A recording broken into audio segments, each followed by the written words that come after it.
Doctor Babasaheb आंबेडकरांच्या पदस्पर्शाने पावन झालेल्या महाडच्या चौदार तळ्याजवळ शरद पवारच्या बगलबच्च्या ढोंगी आणि मनोरुग्ण असलेल्या जितेंद्र आव्हाडांनी जो स्टंट मनुस्मृतीच्या विरोधात करण्याचा प्रयत्न केला, त्यामध्ये डॉक्टर बाबासाहेब आंबेडकरांचा फोटो त्याचे 4 तुकडे करण्याचं काम केलं. अशा वेळेस त्यांचा कार्यकर्ता त्यांना थांबवण्याचा प्रयत्न करत होता, पण भान हरवल्या मनोरुग्णाने डॉक्टर बाबासाहेब आंबेडकरांचा फोटो फाडून या राष्ट्राचा अवमान केला, डॉक्टर बाबासाहेब आंबेडकरांचा अवमान केला आणि डॉक्टर बाबासाहेब आंबेडकरांवर प्रेम करणाऱ्या सर्व जनतेचा अपमान केला, माझ्या दलित बांधवांचा अपमान केला. म्हणून भारतीय जनता पार्टीचा प्रदेश महामंत्री या नात्याने मी या कृत्याचा निषेध व्यक्त करतो आणि या शरद पवारच्या बगलबच्च्याचा सुद्धा निषेध व्यक्त करतो. निश्चितपणे येणाऱ्या काळामध्ये डॉक्टर बाबासाहेब आंबेडकरांवर प्रेम करणारी जनता यांना माफ करणार नाही आणि महाराष्ट्रात हा जिथे दिसेल जिथे आव्हाड तिथे त्याच्या तोंडाला काळं लावून त्याचे कपडे फाडल्याशिवाय राहणार नाही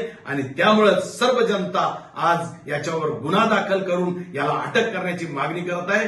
परत याचा एकदा निषेध व्यक्त करतो. जय हिंद.